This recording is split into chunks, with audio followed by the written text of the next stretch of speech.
Episode 2 of House of the Dragon begins just under half a year since the events that transpired last week, and there's drama in the small council. For ships have been lost and Corlys Velaryon is not happy. It turns out this is part of a series of attacks at shipping lanes from the Stepstones. A series of islands populated by sellswords and led by Crab Feeder, the guy who feeds his enemies to crabs and whom we learned a little bit about last week. Otto is offered compensation for one of his own ships being lost, but he's not interested in that. He wants the king to take action. Rhaenyra overhears all of this and suggests they send the dragon riders out to make swift work of them. Instead, she's hastily taken out the throne room and given a task to oversee a replacement for one of the king's guard. After listening to several different candidates, each with a lack of combat experience, Rhaenyra shows us Ser Criston Cole, the guy who bested Daemon in the tournament last episode. This young princess wants to be more than this, and although she's been picked as Viserys' heir, the suggestion of Viserys remarrying hints that there could be a male heir in the future ready to usurp her. Viserys explains his position to Corlys later that afternoon. With the queen dead and a girl picked to be the succession, Corlys is convinced that the enemy's eye has moved to the Red Keep.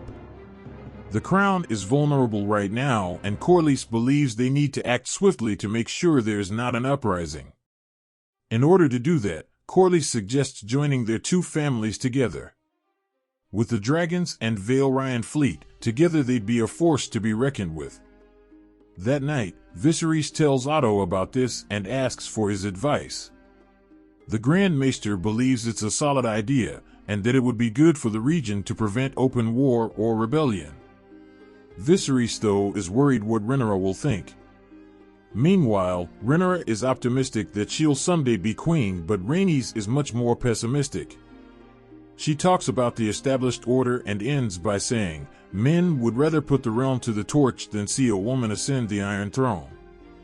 The irony here, of course, will not be lost on anyone who knows that women were actually the reason for the downfall of Westeros, Cersei and Daenerys.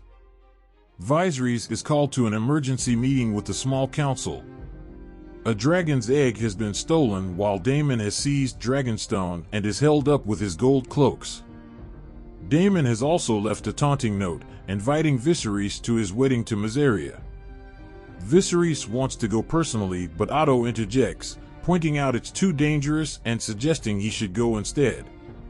Otto and the King's Guard show up and confront Daemon, calling him an abomination.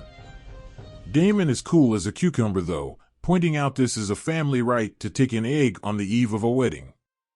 Even if that egg happens to be Dreamfire, the one for Prince Balon. Both Otto and Daemon draw swords, but when a dragon appears atop the castle, Otto realizes the futility of fighting and puts away his weapon. However, Rhaenyra suddenly shows up riding a dragon. She approaches Daemon and points out that Dragonstone is technically hers.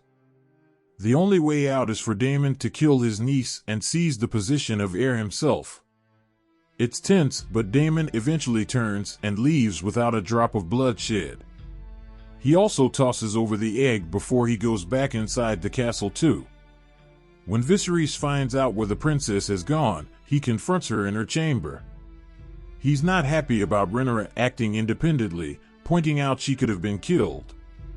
In the morning, Viserys decides to take a new wife, but after speaking to Rhaenyra, he's had a change of heart. He intends to marry Lady Alicent Hightower, Otto's daughter. Corlys is not happy and calls it an absurdity. It's a foolhardy decision, given what this could mean for the realm, and it fractures the small council completely. It also disappoints Rhaenyra too, given her close ties with Alicent. Corlys is so furious that he seeks out Daemon, claiming they've been made from the same cloth and believes they should work together. After all, if Viserys won't do anything, maybe Daemon and his bloodthirsty gold cloaks will. Crab Feeder is backed by powerful allies from the Free Cities and they want to see Westeros weakened. Not only would ridding the world of Crab Feeder be good for him, it would also give Daemon an excellent opportunity to prove his worth.